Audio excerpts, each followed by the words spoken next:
What's up everyone? Welcome to my mod spotlight featuring the Scotoharpes by Snappin'. This tiny magnet-shaped trilobite is packed with a ton of utility, from being able to act as a tiny metal factory to becoming your new building assistant. You'll be able to find a lot of use for it around your base. In this spotlight, we'll go over how to tame it, showcase all of its attacks and abilities, and go over everything you need to know about the Scotoharpes.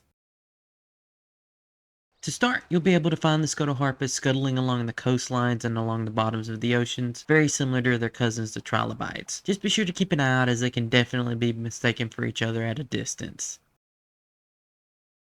The Scotoharpes is a passive tame. You'll just need to walk up to it with some food in the last slot on your hotbar and press E to feed it. Black pearls are by far the quickest and easiest way to tame it, but spoiled meat will work in a pinch. And then once you feed it, you really just need to continue following it around and feeding it whenever you get the new prop until eventually it tames.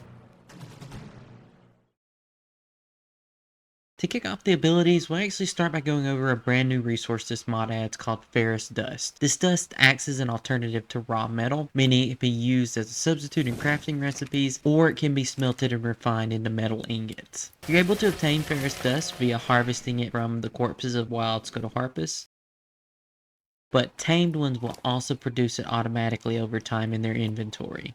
You'll also be able to increase the amount of ferrous dust produced by leveling your Scotoharpes. The Fortitude stat has been renamed to Dust Gathering Capacity, and this will increase how much dust they're able to store in their inventory. And their Crafting Skill stat, which has been renamed to Dust Gathering Rate, increases the speed at which the dust is produced. You can also feed your Scotoharpes black pearls or silica pearls to provide a secondary boost to dust gathering capacity and rate, with black pearls providing the biggest boost. And I do just want to note the Scotoharpes does gain weight reductions on both ferrous dust and raw metal, making this trilobite a must-have on mining expeditions. Now let's talk about some of the fun and niche abilities Scotoharpes has. As you can probably tell, Scotoharpes is too small to ride, but they can be equipped onto your back similar to some shoulder pads. Once equipped, you can double tap spacebar nearby metal structures, allowing you to hover and fly magnetically through the air. It's a super cool ability, but you will need to stay fairly close to your metal structures, otherwise you'll fall right back flat on the ground. But with that being said, you can absolutely build your walls and pillars in such a way so you actually never have to touch the ground again. And just like with their dust production, their hover abilities can be improved by leveling Scotoharpes' stats. Melee damage has been renamed to hover speed and will increase the speed at which you hover. And stamina, which is now called hover energy, increases the amount of time you can stay in the air. And this one's actually visible in the lower left via that huge magnet by the hotbar.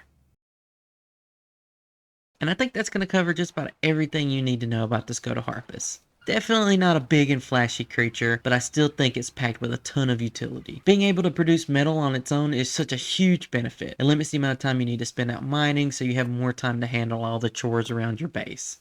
And ironically, it probably does help you with some of the chores around your base with its hovering abilities. I could definitely see this being a huge asset for builders, even if it is limited to either tech and metal structures.